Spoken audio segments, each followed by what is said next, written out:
Hey everybody, in this video we're going to be showing you a really fun way of creating a base for science fiction miniatures, and what we're looking at here is sort of decking, so the flooring of something like a spaceship or a space base, anything like that. And this will of course work great at all your favourite sci-fi games, so things such as Star Wars Legion, Infinity, 40k, the Horus Heresy, all these different games. But in addition you can use it for different scales too, so it'll also be great for Battletech and things like Adeptus Titanicus as well.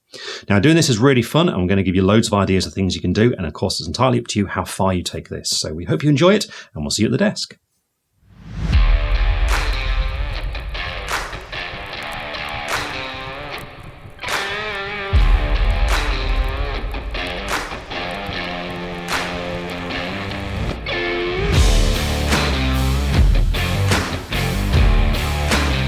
To create the base, the first thing that we need to do is give the impression of some decking on the floor. And the best way of doing that is to use some plasticard. And that's exactly what I've got here. I've got this piece, and this is A4 in size, but also importantly, it's 1mm thick, which is a good thickness for what we're doing here, because in scale it works really nicely. There's some fairly thick decking, but it's not so thick that it makes the model look like it's too high on top of it. So ideal for what we're doing just here.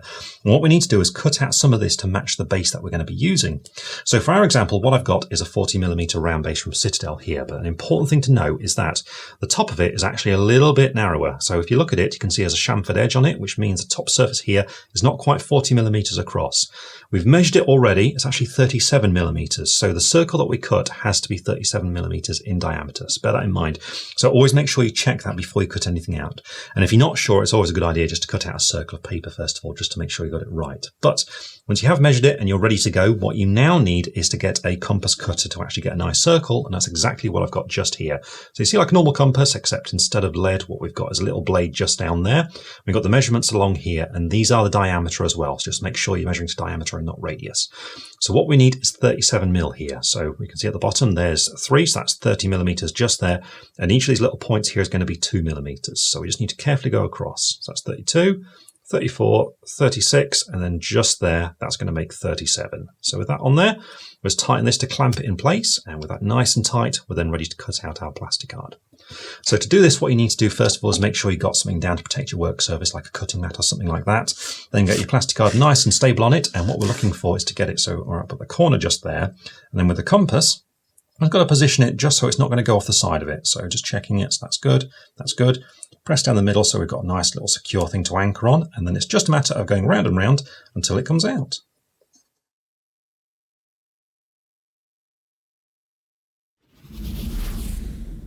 And here we have the disc cut out from the plasticard, and you can see if I put it on the base, it fits nice and flush on the very top of it just there.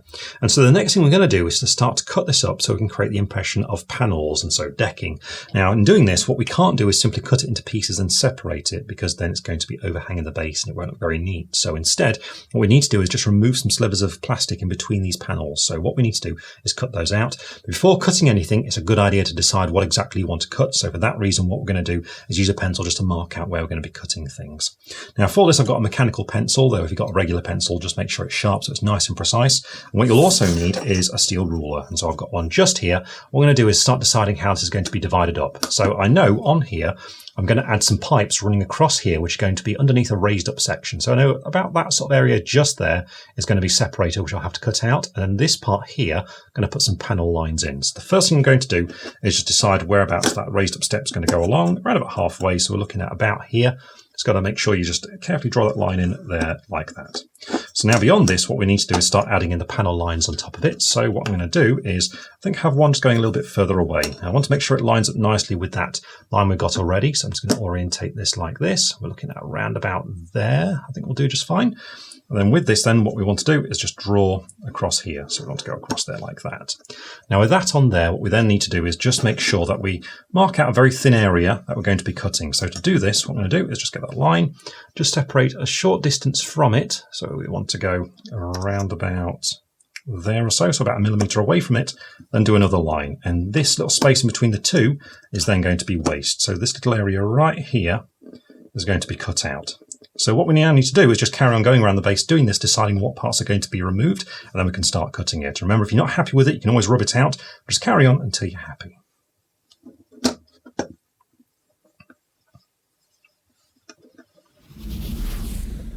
Okay, so here we have the disc now with all the lines marked in, and we just want to review this before we cut anything, because you can see there's a few lines that are darker. These are the ones I've coloured in, so we're looking at this one going down here, across there, down there, and then this block here. So these are the parts that are going to be waste that I'm going to be cutting out. So once this has all been cut out, what we'll have is a few pieces, because bear in mind, these ones here, this is where the step's going to go. So it's flat here, step here, pipe's going to go in this space, step here, then it's going to be the panels. So what we're going to have once this is all cut out is 1, 2, 3, 4 pieces. And don't be distracted by this one because this notch just goes down here, but it's going to stop there and the step goes over the top. So it's going to be 4 pieces. So we're happy with that. So now we're ready to start cutting it out. And when it comes to cutting this out, what you need is a sharp knife. Now bear in mind when you're cutting plastic card, what you want is a fresh blade because you want to be as sharp as possible, because if it's really sharp, you're less likely to cut yourself, which sounds a bit weird, but the reason is because if the knife's a bit blunt, what you'll find yourself doing is putting more pressure on there, and then you're more likely to slip. If you're more likely to slip, you're more likely to cut yourself. So make sure that it's going to be the tool doing the work and not you. So definitely get a fresh blade, and if you're a youngster, of course, get an adult to do this for you. And to do it, what we need to do is get our steel ruler once again, and it's a matter of just lining it up with these lines, starting at the top just here, then gently scoring through to cut it away. So you want to do lots of very light passes, just making sure you go right next to that ruler just there, work your way along, and just keep on going until you cut all the way through.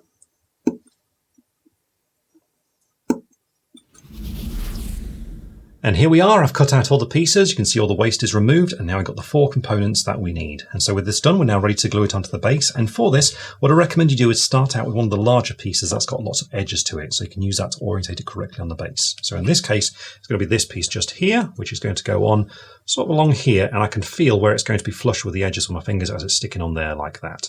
Now to glue it, I'm going to use a little bit of super glue, and for this, all we need to do is just get a small amount on the area it's going to be making contact. So we're looking at just putting some along there like that. That should be enough. And then with that on there, it's just a matter of sticking this one on and then orientating the other pieces around it.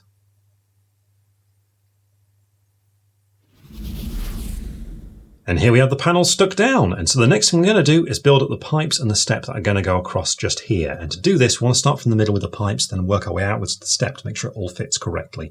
So for the pipes, what I've got is some more plasticard. It's some rod here, some tubing. This is 3mm in diameter. And what I've got is a smaller piece just cut here, and I've got the rest of it right here. What they're going to do is go next to each other running across the base. So the idea is to have them in this part right there like that. Now, when it comes to cutting this, getting the angle correct, if you're keeping it separate on a round object like this, is very, very difficult. So instead, what I'm going to do is just trim it so it's close. So I'm going to be just cutting it around about there, and then I'm going to stick it on, getting as close as possible. Then later on, what we can do is file this to make it all flush at the same time as the step. So I'm going to cut that and stick that on now, and when we come back, we'll start the step. Those 2 pipes are now glued on, and you can see I've just cut them so they're very close to the edge of the base. And so with that done, we can now move on to the step. And for this, what we're going to use is just some bits of sprue. Now the sprue I've got here is this one. It's a Mark 6 Space Marine sprue. You can see I've cut a few bits off it. What we're going to do with these is just cut them to size and then stick them down. So they're going to be going along there. Now the first thing to do is going to be to remove these little lumps and bits and pieces, little burrs, that sort of thing. Make sure it's nice and smooth. And then, just like with the pipes, what we want to do is cut it so it's close to the right size. It doesn't have to be exact, but just close to it, because what we can do is file it all down together to again make sure it's nice and flush. So I'm going to do that now and get them stuck on, and then when we go on to the next stage, it's going to be to make sure everything's nice and neat.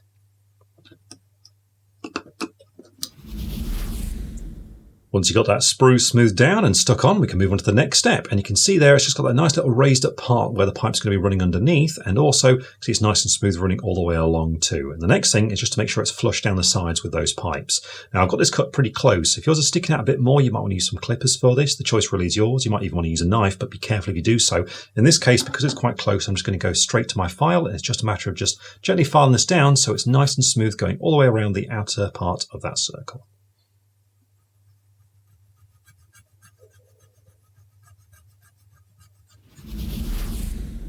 I've finished filing down the sides. You can see now they're nice and neat, and so we can move on to the next step, which is going to be to put some grating across the top of the pipes just here. And for this, what I'm going to be using is, well, some stainless steel woven sheets, which you can get very cheaply online. They're basically designed to be put inside air vents to make sure insects don't crawl through them, that sort of thing. I got this off Amazon, but there's loads of different sorts you can get of all sorts of different shapes. What it does is comes out as sheets of sort of A4 size mesh, just like this. So perfect for what we wanted to do just here. Just bear in mind with this kind of thing, it can be quite sharp on the edges, so just be careful as you handle handling it until you've got everything fixed down.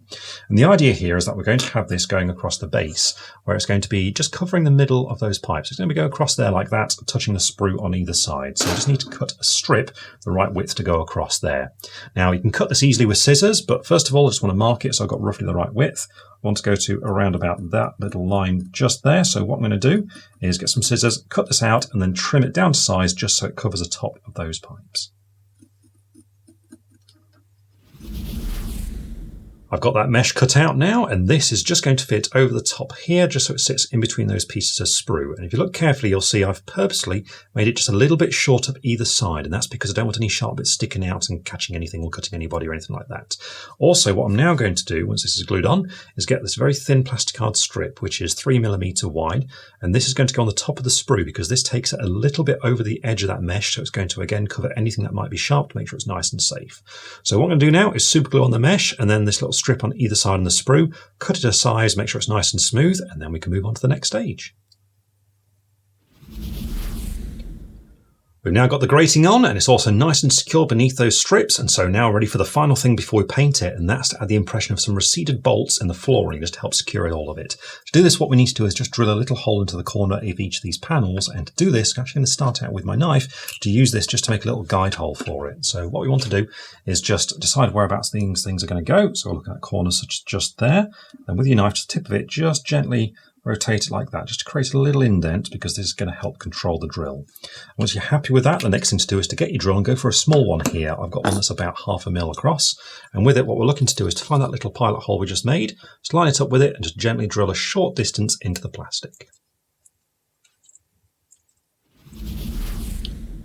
Once you're happy with those holes drilled into the base, we're then ready to start painting. And what we're going to do now is undercoat this. And well, if you want to, you could then stick your miniature on and undercoat it as all part of the process and paint everything together. In this case, of course, though, I'm just going to be painting the base on its own, just so you can clearly see what I'm doing here. But the colour I'm going to use is Chaos Black Spray. And the reason why I'm going for black is because of this grating that we've got, because what I want to do is make sure all the recess here is black. So it's going to be in shadow. Then when we start picking out some of it with colour, any that we miss will just look like some shading. So what I'm going to do is spray it. If any of the plastic card's still visible, I'm just going to work an old brush into that with some black paint just to make sure it's completely black. But once that's done, we'll come back and we'll start painting some colour on it.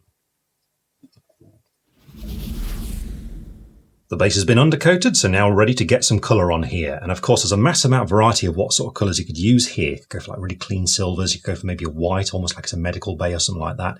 In this case, what we're going to go for is a very functional utilitarian grey with some silver on there. Also, we're going to put some hazard markings on. And so to do this, what we need to do is start out with a nice dark grey. I'm going to use some Dungeon Stone grey, but if you want to stick to a Citadel paint, then Mechanicus standard grey is the sort of colour we're looking for here. And with this, what we need to do is just get some on the palette. So, got my regular palette here. I'm just going to get a little dollop of this paint. So there we go.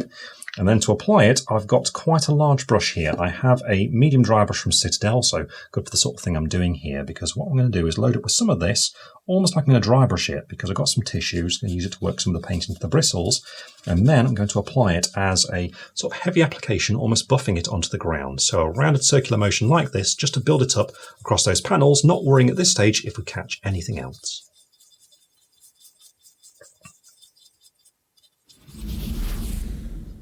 With that first stage done, you can see now I've got that nice almost textured surface on the panels just there. And so the next thing to do is to start base coating the details around our pipes. Now for this, we're going to start out with a dark silver. So I've got some Iron Warriors for this, and then we're going to add some hazard markings on there. For this, we need a nice yellow. So here I'm going to use some dark sun yellow, and from Citadel, what you want to go for is something like Averland Sunset. With that done, we then need to add the black details onto it, and here we need a pitch black. So for this, I'm going to use some Doom Death Black. Again, if you want to go for Citadel, you're looking at something like Abbadon Black for this.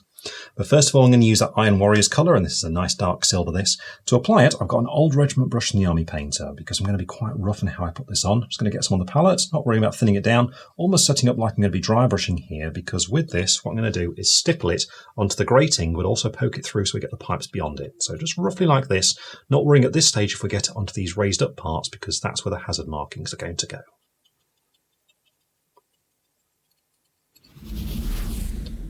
With that done, we can now move on to dark sun yellow, and with this, using a medium layer brush, what I'm going to do is apply it to the flat parts either side of the grating. Now the reason why we're going for the yellow first rather than the black is because it's much easier to paint the black over the yellow than it is the other way round.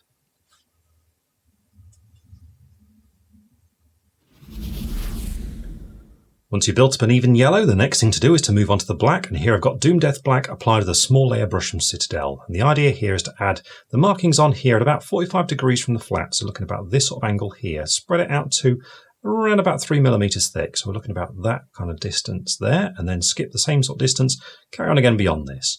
Now this doesn't have to be perfect, but remember if you do make any mistakes, just jump back to your yellow to neaten up before you continue.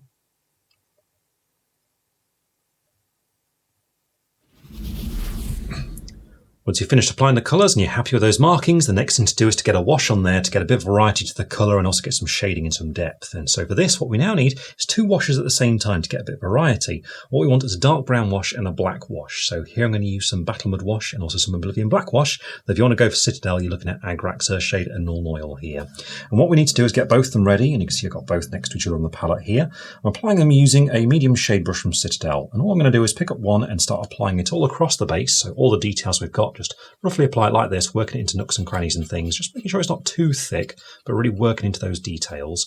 And then every now and then just randomly grab the next one, so in this case the black, and just apply that and just mix them as they will on the base.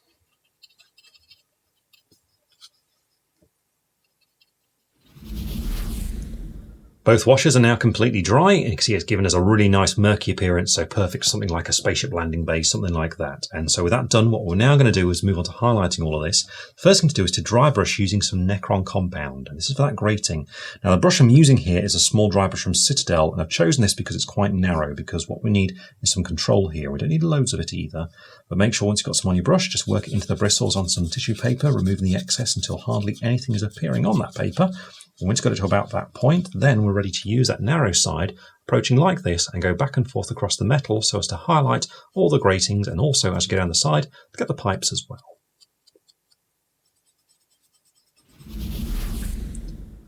And with that, the grating is highlighted, and you can see as well the pipes are showing through nicely in there too. And so with that done, we're now going to move on to a little bit of work on those hazard markings, because we need to make the yellow a little bit brighter at this stage. So for this, we're going to return to the yellow we used, so in this case darks and yellow, and to apply it I've still got that small layer brush. And what I'm looking to do here is to get quite a thin version of this paint. So I'm going to add a good amount of water to it to make it quite runny, a little bit inky, bring it down to about this sort of point here, and I'm just going to make sure I don't have much on the brush. Because here what we're looking to do is to keep that sort of textured, weather-worn appearance of things by roughly applying this. The way to do it is to go towards the middle of each of these yellow segments and just kind of lightly dot it, just very gently across the middle like this. So as it dries, it fades into it. And this way we're also keeping the lines a little bit fuzzy on the edges. This way we get a nice illusion where it will make the black lines appear just a little bit straighter. So just gently dot it in on each of these markings.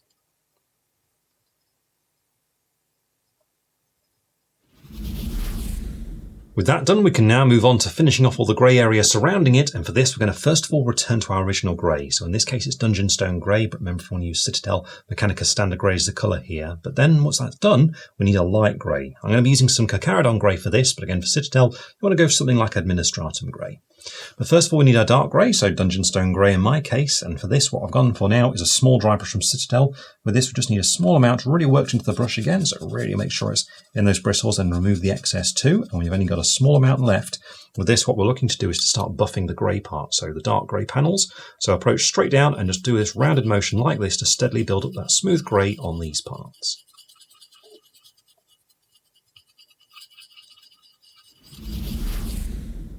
Next up, we can move on to the light colour. So in this case, Abbadon Grey, again applied with that small dry brush, but this time it's just going to be a gentle back and forth just to pick out some of the texture and to get a nice highlight on the edge of these panels. Now, in addition, I'm going to be taking this over our hazard markings, and what I'm looking to do is to get a highlight along the edges. So you can see the direction I'm going for is like this. Now, I want to catch a little bit on the other side. I'm going to avoid the metal as best I can, but really we just want a little highlight on that inside too, and the same on the other side as well.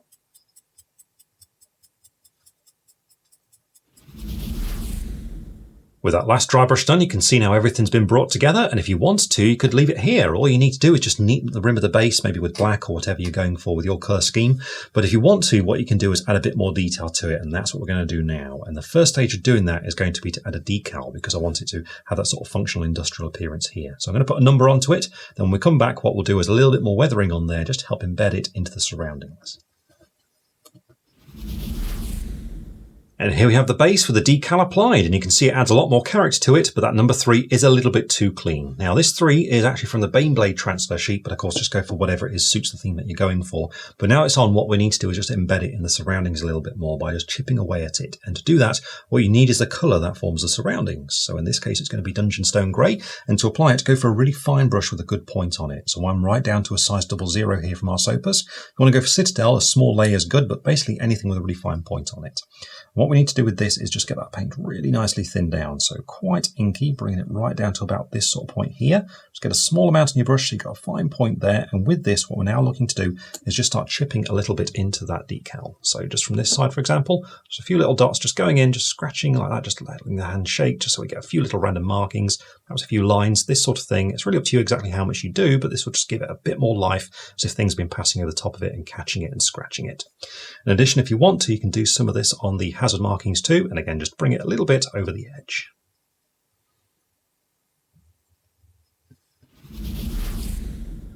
I've finished applying those little scratches now, and you can see doing this just really helps embed those patterns into the flooring, especially with that number 3. It now makes it really look like a stencil that's just been scratched away over time. And so now what we're going to do, just to finish the base off, is add a bit of grime and grit onto it. And to do this, I'm going to use one of Citadel's technical paints. The one I'm going to use is Typhus Corrosion, and if you haven't used this paint before, you might be surprised at first because it looks like a wash when you first open it. But actually it's different because it's got a grit in it, so a nice texture, so ideal for what we need just here. But that means that you should definitely use an older brush to apply it, because this will get in amongst the bristles, so you don't want to ruin your best brushes with it. But what I'm going to do is get a little bit of this on my palette and then thin it down with a good amount of water to make it nice and really like this. And you can see when I do that, you can see all the grit starting to appear in it. And with this, what I'm going to do is just get a small amount of my brush at once, and on the base, just apply it to a little patch. So for example, around here, partially over our number 3 stencil. I'm just going to go along like that. Then quickly, whilst it's still wet, just going to wash my brush, make sure it's damp, as you use it to smudge it a little bit. And this fades it out to the surrounding area and gets a really nice realistic appearance of grime. And you can see having it going over the decal just here too, once again, just helps embed it into the surroundings. Now with this done, the last thing to do is to paint the rim of the base. And this can be any colour you like, but in this case, I'm going to go for Doom Death Black to give it a nice, neat finish.